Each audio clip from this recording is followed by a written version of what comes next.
In Hospitality Marketing, live show number 398. I am your host, Loren Gray. Thank you so much for joining us. Um, wow, how much things change. Springtime. And hello, everyone, to springtime. This will be our last show here at the office for a while. We're actually traveling, and the next show will be from the Netherlands. So we will have some wonderful backdrop for you in that sense, rather than the yet to be completely replaced backdrop of our Office Suns hurricane. So anyway, with that topic discussion today, it's turned into a mainstay of conversations pretty regularly with all of our clients. And then we have a lot of people that are new to us that are asking more and more of the same question. We used to do a tremendous amount of these, but now we've had enough business variations that they've come true. What am I talking about? I'm talking about audits. Now, you may be more familiar with the traditional kind, accounting audits, where they go in and they ensure that everything's being processed and handled correctly and legitimately, and that things are in the proper accounts and so forth and so on. This has a semblance of it, obviously, under the definition of audit. But our topic today is the strategic value of a marketing audit. Now, marketing audits are unique compared to accounting audits because it's about your presence in market, what you are doing. Um, we look at it strategically in three variations. There's the how am I doing? How is my market doing? And how am I doing in my market? And the variations, tiered as they may be, is how am I doing is based on your business's performance, how well your website is built. We'll go through some of the details in just a minute. How well is my marketing running? How well is my agency operating? How well is my technology running? Those are very I statements. They're very inclusively, internally viewing what you're doing. It breaks down all the value propositions that are important on those basic categories. We'll, again, get into some detail about that. But the second level of it is, how is my market doing? And that is more of a expansion from you in the market to your competitors in market, your destination market, or the business coming to your market. Where is it coming from? How are you in comparison to your competitors in that market? And how you're performing in relationship to what you should be performing for versus what your competition is performing for. And keeping in mind, your competition isn't always within your market. Sometimes your competition are other symbiotic markets. And then the third category of audits that are good to do, and that is, how am I doing in my market? And that is an expansion from the first to second to third, where now you're taking everything that you're doing for yourself, everything your competition is doing for themselves, everything your market is doing for it, and bringing that to the component of integration of comparative analysis of you in comparison to your competitive set, your market in comparison to your performance and value proposition in market, your total ability to utilize your market. It's an omni view of everything in relationship to you, your competitors in your market, and how all of you are mixed together. The nuance between the number two and number three is a lot larger than it sounds, because just competitive analysis is like a SWOT analysis. You're looking at the pros and cons of your competitive set as it relates to the same metrics that you've applied to yourself. Efficiency of their website, their presence of their placement of what they're targeting best for, what they're targeting weaklist for. How are they in market segmentation to you, or to the others in your market, I should say. It's a breakdown of that. The over omni view of everything is, how does everybody mix and match? How are you in performance to each other? And that makes a distinctive difference as to that omnipresent view. First off, though, I want to talk about the stigma of audits.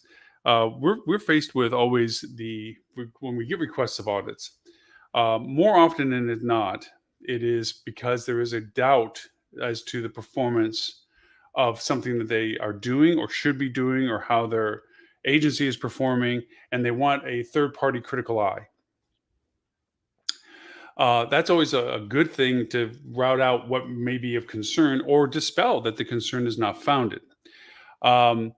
Here's where we go wrong, and we've mentioned this in shows before, is auditing is often used as a marketing tool from agencies. Miraculously, most agencies, we'll do an audit for you, but everything that comes out of the result of the audit is based on how good they are and how bad the current vendor is and why they should be chosen over the current vendor.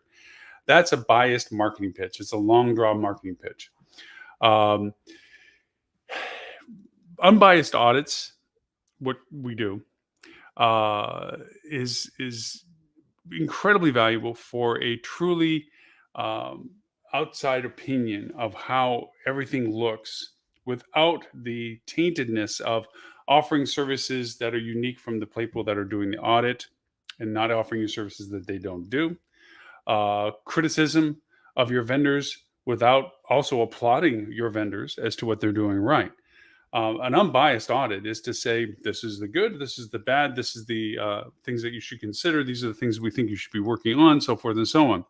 Oftentimes, when we do audits, we get quickly asked, like, oh, can you guys fix this? And it's yes, but we're going to conclude the audit. Unless there's a blatant problem of crisis that's putting them in a high exposure value that we immediately recommend to them they need to do something like this for this right now. Um, oftentimes we ask them for us to finish the audit. And if they're looking to replace their current services and they're looking to us as an option, we don't participate in that until after the audit is done. And we basically ask them to put on SOP so that there's an unbiased comparison between us and anybody else that can give them a proper service profile. And also for us to be truthful and say, well, some of the things you need fixed, we don't do, which is really rare since we do just about everything. But, anyways, I digress. Audits, unbiased audits, are a critical component of that perception. So, again, most of the initial interest in audits is a suspicion of performance. The next highest category of audits is just the need to make decisions. How are we performing? There's nothing that's we're suspiciously bad about, but are we looking enough out there to see anything different? Is there other services that might be better? Is there things that we should consider? How are we performing that we're not believing our own stink, so to speak? That we're looking at the value proposition of what we're doing as being the optimum of what we need compared to just this is all we're aware of. So it's a self fulfilling circle. What we do is what we receive. So therefore, we must be doing good because we're happy with what we're getting, realizing that we might be missing the whole higher value that we're not getting into. That's the second often requested audits is the to make sure that the vendor selection is still the best, that the performances are still the most that can be done, and any outside improvement perspectives that can be shared that their current internal vendors or internal teams can actually be augmented with. Um, that's the second most. The third is an honest evaluation of tech stack replacement or rebuilding. There is a quantified need of asset acquisition, asset analysis. We've been often asked into acquisitions where we're being asked to audit the market value and strategies of potential revenue growth for a business should it be bought by a company that's solicited us to take it over or to do the audit. And what the value potential of doing more or better than what has been done from our audit so that they have a value proposition of what they can make as a positive impact on their incomes. So a lot of asset evaluation, asset analysis, and a desire to say, well, we need to fix our tech stack. We need to look at better tech stacks. We need to look at better ways of using our tech stack. Do we have all the internal resources that we need? Do we have the third-party resources that we need? Are we doing everything that our resources are everything that we need to do, and is our resources sufficient for those? That's more of the pure value proposition of an audit, is that self-evaluation, that kind of check mark. Now, we've gone on the show many times and talked about realignments of forecasts, realignments of budgets, realignments of marketing perspectives, that persistent need to go back and reanalyze what you have projected to make sure that you're still in the direction that you thought you were going on, and make that a dynamic budget work, make that flexible forecast work, make that marketing, that flexible marketing utilized. And audits help a lot with that because it gives an evaluation as to what your performance is doing without the biasness of, oh man, our performance isn't doing that well, but I'm the one that sold the performance package. So I'm not going to raise a hand since nobody's complaining. That's what audits are good at finding out is, well, they could be better. It's not that it's bad, but it can be better. Audits have a lot to do with that. So that's the premise of audits. Let's talk a little bit about audits in the sense of structure. What's in a marketing audit? It's broken down into the same categories you do with your online marketing. You have SEO, search engine optimization. You have SEM, search engine marketing. You have your typical paid and organic. You have your CRM, customer relationship management. You have your technology, which is not affectionately called, but referred to as tech stack. Um, then you have your overall mission statement roadmap program, which includes your budgets, includes your forecasts, includes your media plan, your market plan, and so forth. Then you have things like agency evaluation, which is looking at your resources, your bandwidth, how and what they do, and so forth and so on. Those are the basic components associated with an audit. Tailorable as to what's the focal point or interest, like we just purposes or the instigation of an audit might bring a more focused perspective that they have concern of their content development for SEO or their website structure in SEO or their marketing diversification in ad campaigns or platform usage in SEM or their diversification of social content and storyboard in social, or their paid social being targeted correctly by the right demographics, or is their email campaigns functioning correctly in their workflows or funnels? Is their tech stack not collaborating on certain levels, so it's creating data issues? Um, the thing about tech stacks that it isn't in this list, but one of the predominant ones that have come into the forefront of so many things now is analytics and data. That's been a big, huge catalyst. And I wouldn't say a new addition to this because it was originally part of an SEO aspect. Are your analytics configurations correct? Are you gathering the right data? Are you using the data that you're gathering? Are the reporting processes correct? But it really has branched out onto its own. That analytics and reporting is now, and data gathering, collection, and storage and compliance. Are you compliant for privacy concerns and so forth? They've all come in to do separate components now. Compliance, ADA compliance, privacy content and data compliance, which crosses over dotted line to your analytics and data acquisition. Who has access to it? What's it being used for? Where it's been collected from? Those things are a part of an auditing process as well. And included with that, which we are persistently finding, is access to data. What that whole process of, okay, so who has access to the data? And you tend to find that there's a huge list of people that are either no longer working with the company and or third-party vendors that are no longer connected to the company, but they still have data access. They're still pulling data from it. Some of the worst ones are those 30-day trial ones from like Triptease and so forth that they don't get shut off and they're still collecting massive amounts of data. The hotel directory, the ones that just keep pumping data from your site, and it's a security issue for your data collection. They're gathering data depending upon how much you agreed to putting their tracking on your sites and in your booking funnel, and they're pulling all that data. So those audits reveal all that and quickly help clean that up and shut that down. So there's components of what those things are, but those are your basic components associated with an audit.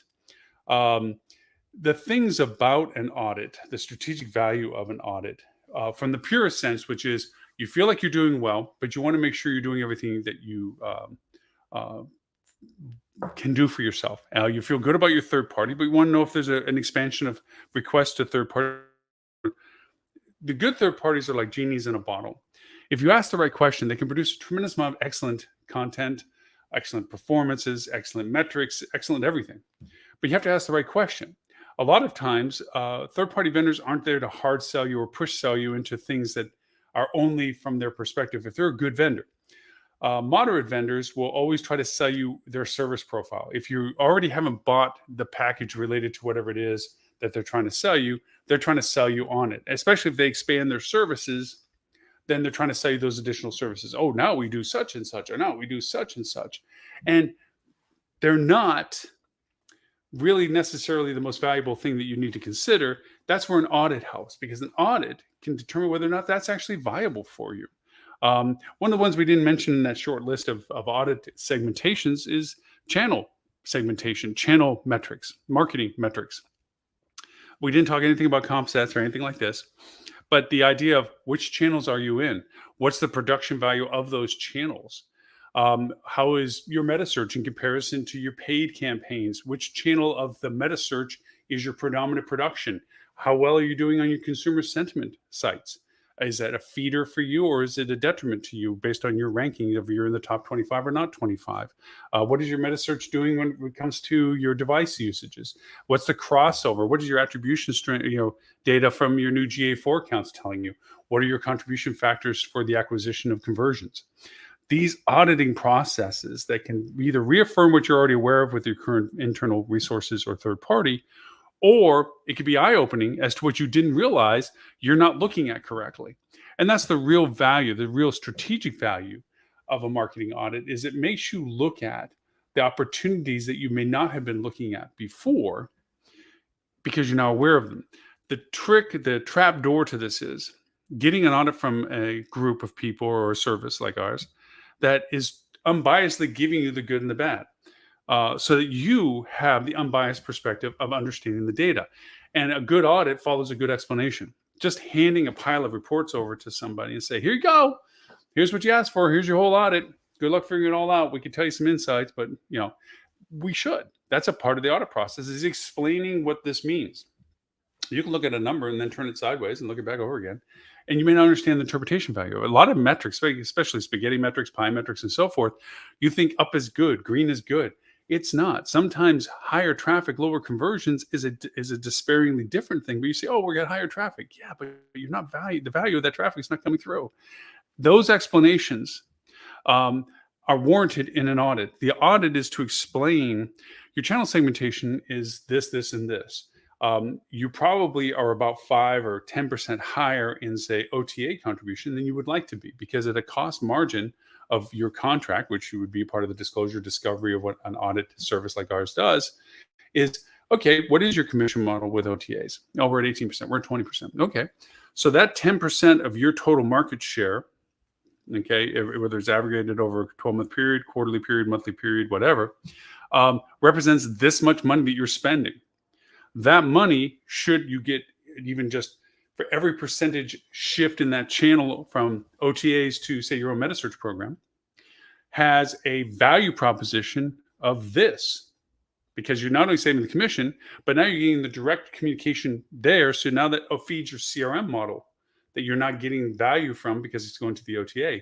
So your customer lifetime value just isn't the acquisition of direct channel shift over from your OTA to your own meta search program, which is direct connect for you, direct conversion, but rather also now they're in your CRM database and they go into your funnel flow. So you have consumer lifetime value of that person, and you have referral value, expansion of audience of them associated with anybody else that they give warranted to. Now that puts them into your consumer sentiment program, your retargeting program. So there's a dollar value that goes along with that an audit represents, saying, well, look, if you can get this channel shift here or there. Now, the other is that maybe you have a high volume of social, but it's not really driving towards your other channels. Like, you have a great engagement with social, but you're not seeing that traffic go to other channels for conversion, and you're certainly not seeing the conversion on social.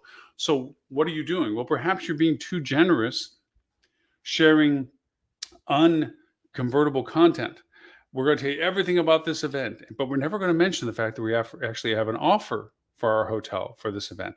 Well, you don't close the deal. Okay. These things audits show by saying, here's your volume of traffic, but if you see your traffic going up, but your conversions aren't really going up with it. Okay. And it's different if they maintain, like, all right, so traffic goes up and your conversions stay the same. You're getting value for the traffic. But if you see actually conversions going down and your traffic going up, then that means that you're talking to a lot of people, but they're not seeing you as the converting source for them. They're finding something better. And that's where an audit also comes in, because then you're saying, where did they go? What competitor got them? How did you feed them to want to come to the event, but they didn't stay with you because they didn't find with what it is that they wanted? Is that a demographic problem, that you were promoting the fact that there was an event nearby you, but your inventory isn't conducive for them?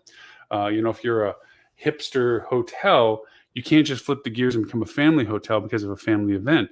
You might be marketing the wrong events. That's what a marketing audit helps you do, is say, hey, look, you're chasing down anything that's outside your door, but you don't need just anything outside your door. You want the people outside your door that want your product. If you're a family hotel, it's hard for you to be that Trend City urban-esque hotel that people want to go into when you got a food trough for breakfast. The trendy people that are coming to the market don't want to be potentially part of that, or they don't want to be dealing with common spaces. They're trying to be on conference calls or meetings, and there's kids running around playing cowboys and Indians or something. These things, okay, are variances as to whether you're targeting correctly, whether you should let some business walk by your door because it's not your business. And instead be better at targeting the business that is. That's where a marketing audit comes in. It helps you define and put a sharper point, a clearer picture to what it is that you should be pursuing based on your historical portfolio of information, your historical data, your guest folios, your feeder markets, your business cycle that you have. Spring break is busy or not busy for you. Summer is busy or not busy for you. Winter is busy or not busy for you. If you're a ski resort versus a mountain lodge, you have non-ski season and winter season, or non-winter season. Bicycles go down the hill or skiers go down the hill kind of thing. And if you're a beach location, summertime's a little, it's fun. But some people try to go and say, well, they want something a little bit more pleasant in climate, perhaps, and they go up north rather than south. But that's not always the case because it depends on your demographics, the geography of what the feeder market's from. All this comes out of an audit. An audit is constantly a self-evaluation to make sure that you're going in the right direction, in the right way, with the right tools for the right reason. That's what an audit's for. When you try to change an audit to being a witch hunt, a cleaver to validate like somebody, it certainly can be used for that. But it doesn't need an audit to do that. That's bullets to a gun. That if you really feel that you have to expose somebody, we've done opaque audits, which are basically they don't know we're looking at what they're doing. It's not as accurate because you're not inside the data, but there's a lot of things that can be garnished from an outside perspective that can be very much perspective driven of like they're not taking advantage of their comp set, they're not taking advantage of their market business cycle, they're not taking advantage of their rate parity issues. On and on and on. There is a lot of telltale things that can come from an audit. So keeping in mind that audits are a useful tool for discovering what it is you need to look at, it helps understand better your perspective of where you are. And again, we approach it from three aspects. There's how am I doing? How are the people around my businesses around me doing? My competitors doing? And how is my market doing? And how am I related to both of those? So you have the self-evaluation. How's my website? What's my structure? Is my H1 ref tags going well? Is my anchor text correct? Do I have a lot of 404s, 301s? If none of this makes sense to you, that's where you need an audit, okay? Or at least have a team member that knows what this stuff is. Is my content diverse enough? Do I have a proper wireframe to my website? Do I have a zero gateway entry, multi-tier, entrance into my website where it's a vertical multi-entrance so that my deep link pages are entrance points? Do I have my right call to actions in these locations? Then from a analytics and tracking perspective, am I properly looking at the metrics associated with my traffic? Am I looking to make sure that my data is being collected correctly? Am I looking at the reports that are generating the traffic for me to understand what's going on with my website? Then from there also, am I garnering the right data from my interactions with my website and my campaigns and everything else? Am I creating custom audiences to use for retargeting? Am I using it properly for channel distribution like meta search or paid ad campaigns in Google or Bing? Is there somebody infringing on my trademark? Honestly, is those things available and are they being done? These are all aspects of audits. When it comes to your marketing presence and so forth, is your messaging correct? Is your content correct? Have content landing pages that support your ad campaigns? Or do you just simply have ad campaigns that are running, but they go to nowhere but your booking engine? So everything about the ad is your total conversion value description. Like the ad has to contain all the data for them to just go to the book link and there's no more data. They just decide they're going to buy whatever the ad said. That's a terrible link. That's a point out to an audit going, hey guys, make an ad, which is you want to know more, and bring them to a place that actually tells them more. Don't drive them to the main gateway of your website where they have to rediscover what it is you brought them there for. This is what auditing points out, is this isn't going where you think it should. This is where it should go with this type of content. That's what an audit does. You can see if your competitors are having the same problems and issues. You can see what's the frequency of your competitors posting on social organically? What's their engagement? What kind of things do they post? Do they do images? Do they videos? Do they do more on TikTok versus Instagram versus what Facebook versus what Twitter?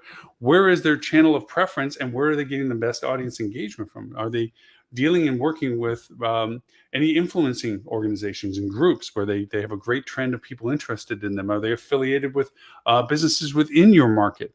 Are they playing the community card and showing up more for what they do versus you showing up for what you do? What are they poaching from you? How are they showing up in comparison to what you should show up best for? What are they not showing up for that you think you can exploit from them? Kind of a SWOT analysis again. This is what auditing helps with when it comes to the deterministic way that you understand what it is that you are doing in market, what your competitors are doing in market, and then overall how everybody and the market is doing in comparison to every other option that is out there for it. So that is our topic today. That was asking, talking about something totally different. This is the strategic value of a marketing audit. So, keeping this to a bit of a context of news today, I wanted to talk about something that was a little interesting that I came across in eHotelier, which was how personalization contributes to increased revenue and profits. Next week's show is going to be about consumer lifetime value, CLV. It's funny how the term has lost meaning or has even lost calculation. Marriott a few years ago really put a dagger in the heart of consumer lifetime value by trying to metric it out to being on a 4-year life cycle for most people. That based on how they want to calculate things, if somebody hasn't come back to Marriott within I think it was 18 months, then they're reset. No, excuse me, 12 months. Then it was reset as a new guest, even though they had been a previous guest before. They really shortchanged it. And that if anybody did recur business, that after 4 years, they were to be reset back as a new guest again because preferences or profiles changes to the demand of travel, even though everything they're doing might be the same. So the calculation method of customer lifetime value, which doesn't get used as much as it used to. You used to look at a guest that came into your hotel, saw what they bought, saw how long they stayed, and whether they had a frequency to them coming back. And then you determined if that be the case, how long would they want to be with us if we kept doing the things that they wanted us to do for them, what that frequency meant, and what their overall value meant. And then you had to calculate in things like cancellations, churn, as they like to call it, and that had a factor to it. And again, we're going to also include next week's conversation talking about how do you calculate churn or cancellations in percentages for your channels, because it's one thing to say that you had all this bookings, but we all know that all channels have cancellations, especially as people become more and more fluent in the multi-booking universe where they book in several different places for them to be given options depending upon what it is they eventually decide on, or whether we as revenue managers blink and change our rates at think there's not much there, and we quickly get reassigned and rebook and do all this other stuff. So that's all next week's conversation. From the Netherlands, we'll do that. But anyway, the news article I wanted to talk about today is the how personalization contributes to increased revenue and profits.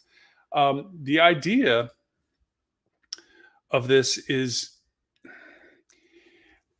we are under this false premise, and I've said this many times, that we're already collecting all the data we need. We're collecting a lot of data, but we're not necessarily collecting all the data we need. A lot of vendors out there are like, oh, well, we'll come in and we'll look at all your data and we'll give you some insights to it. A lot of times, it wasn't ever set up to be tracked correctly anyway. Very few places actually track the data correctly with events and goals. Now that we're going into data dimensions with GA4, and being that it's in transition period, if you haven't been already doing it for the past 12 months, you don't even have a year-over-year data. So you have no comparative analysis on what you're looking at from just even last year, let alone the year before, we had so many, between lockdown and pre-COVID, post-COVID, tsunami, summer, all the rest of it. There's so many variables you have to do weighted mean average anyway to make sure the numbers don't get skewed. So that idea that you have the data that you need already, not completely true. Not saying that there's not data that's not getting utilized correctly. Just it's not an omnipotent value unless you already have GA4, which everything does mean is being tracked. You just need to ask the right questions of what information you want to have comparisons. Also, too, when it comes to personalization, we have now a greater opportunity to understand better the reasons for travel. With the crucible that came from COVID's lockdown is we were able to pause long enough to see how business was returning. We're talking about corporate business travelers, Smurf business, leisure travel, international travel, domestic multi-regional travel, group travel, non-Smurf, corporate group, consortia, wholesales. We've seen them begin to burgeon back in. And so we've begun to see their source impact as to what was the catalyst for the move. Some of it was tepid, some of it was exploratory, some of it was like, thank God we get back to before. So all of it has this different measure. But now we have a better chance to have seen the restart. So we can see some of the reasons people are traveling a little bit more on an isolated basis. We saw corp travel grow, and we saw how it grew and continues to grow back to what it was before, although it's still short. I still think it's short of where it is by far. Still think it's going to be permanently 10 to 15 less for a while. But anyway, also too, we've got to notice booking behavior. How do they book? Like I just mentioned, multi-book. We're going to book several places because we're not quite certain which one we would prefer mostly.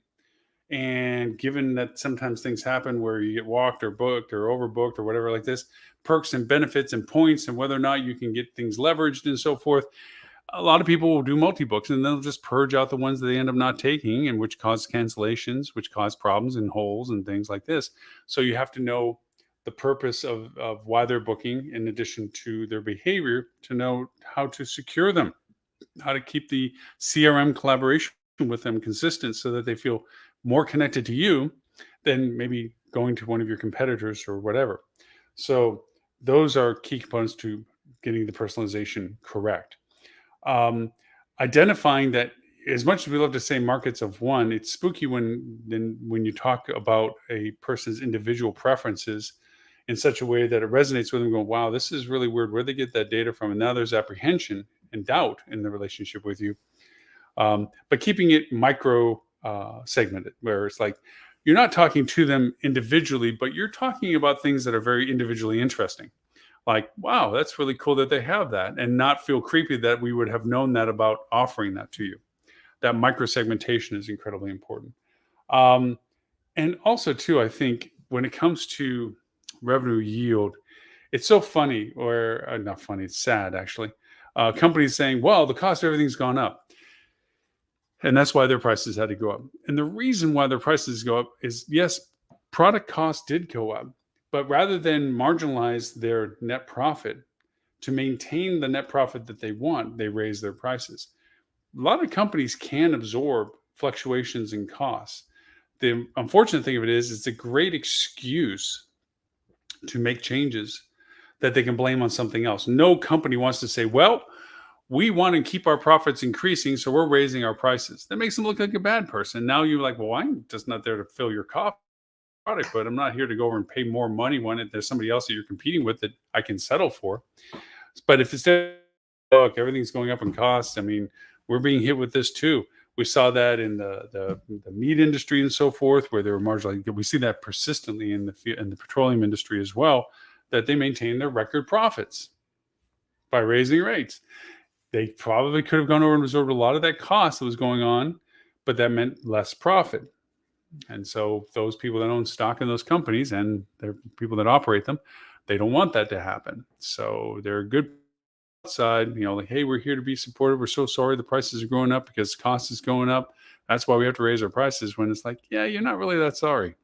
Hotels do it too. Oh, we have to raise our prices. We blatantly just raised prices when we had tsunami demand last summer and summer before and so forth, where it was just exploitive. And it really killed our customer relationship, so forth. So this is the personalization thing. Sorry, I was off on a bit of a tangent thinking about the ups and downs and pros and cons of how we handled our consumer relationships back then. That state of affairs. So with that, I thank you for the privilege of your time today. And letting me go on about auditing. If you'd like to know more about auditing, you reach me at Loren at hospitalitydigitalmarketing.com. I will give some examples of auditing outframes in the show notes for the show. So if you want to go see some of the frames we talk about, the SEO, SEM, so forth, some categorizations that are auditing based, you're certainly able to go see that. Give you kind of stick in the sand as to things you should look at and consider for auditing. But I highly recommend that you use auditing as a tool for good. not evil. If you have doubts about your third-party performances and or your team's performance, I'll help with that, but it shouldn't be the main catalyst and reason for it. It should be a contributing factor to the discussion. So with that, again, thank you for the time. Thank you for watching us on our TV channel on Roku, Google, Amazon, and Apple. If you're watching it on our simulcast, Facebook, link, thank you for watching us there, and also Twitch if you're there. And then we'll be doing our podcast just after the show. We'll do a little recap of our discussion today, but we're also going to get into some of the tools related to auditing and how they function to give you the information that you need for SEO and SEM, and what your competitors are paying on ads and how much you think they're spending, and what's their indexing of their keywords compared to your keywords, and how they rank against you, and the total traffic they might be getting, and so forth. There's tools that can help you with a lot of that, and we're going to go through them on the podcast as well. So with that, my name is Loren Gray. I thank you for the privilege of your time, and I look forward to talking to you next week.